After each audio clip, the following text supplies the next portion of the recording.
Good morning, guys. You have to see this. Ito yung drinks ko pag morning.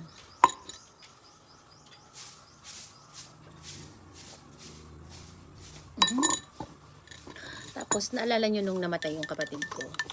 May nag-contact sa akin na dating senior officer ko na nagtanong kung anong ikinamatay nung aking kapatid. At tapos, yun, ang dami na naming kwento hanggang nag-share na nga siya na cancer survivor daw siya. And he recommended sabi niya, Ping, nasa lahi nyo, subukan mo kaya na yung, alam mo yung malunggay, tapos lagyan mo siya ng calamansi in the morning before breakfast. Kaya yun, ito na siya. So, blender, i-blend. Ito siya, yun, i-blend mo siya. Tapos, lalagyan ng calamansi. Kung may honey kayo sa bahay, lalagyan ng honey. This is my first time ngayon, na iinumin ko siya. Yung amoy niya, parang ang tawag sa amin malangto. Hindi ko alam kung kaya ko siyang inumin. Pero, for the sake of health, yan, diba? Kailangan kong lunukin to. Okay? Kasi sabi niya, yung kapitbahay nila na nagda-dialysis, ang ganda doon ng effect. Hindi na daw nagda-dialysis ngayon.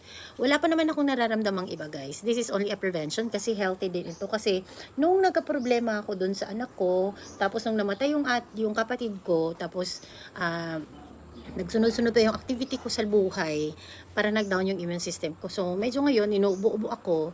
So, din to? Tulong din siya. Pangkalahatan na, okay? Pero syempre, sasabay nyo pa rin ng exercise.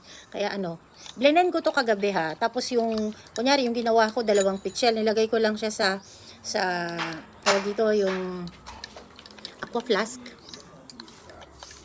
Yun, nilagay ko lang siya, tapos nilagay ko siya sa ref. Para every morning, hindi na ako kailangan mag-blender, inumin ko na lang siya. Kalamansi na lang ang kulang.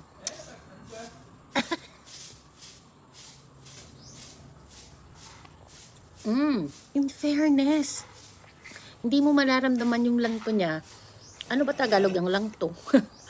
Kasi may kalamansi siya, guys. May kalamansi. Yung granules niya, oh. Ayun, oh. Kata nyo? Wait lang. Ayan, ayun. Nakikita nyo siya. Yan yung kasi blender ko siya. May malunggay kasi kami dito sa bahay, kaya blender ko siya kahapon. Kasi, kaya kong ubusin to, guys, bago mag-breakfast.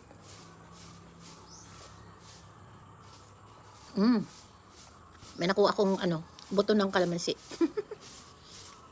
Masarap din pala siya. Actually, nilagyan ko muna siya ng konting sugar kasi wala akong honey ngayon.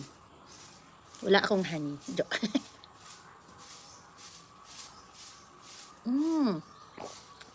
Diba? Naubos ko siya. Sayang din kasi sayang. Lagyan ko siya ng water. Kasi sayang din yung mga malunggay na andyan, oh. Malunggay o moringa. Sayang din, sayang. At least, alam ko, this is a natural organic vitamins.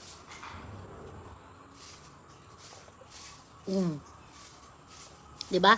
Subukan nyo rin na walang mawawala sa inyo. Walang chemical to. Promise. Bye!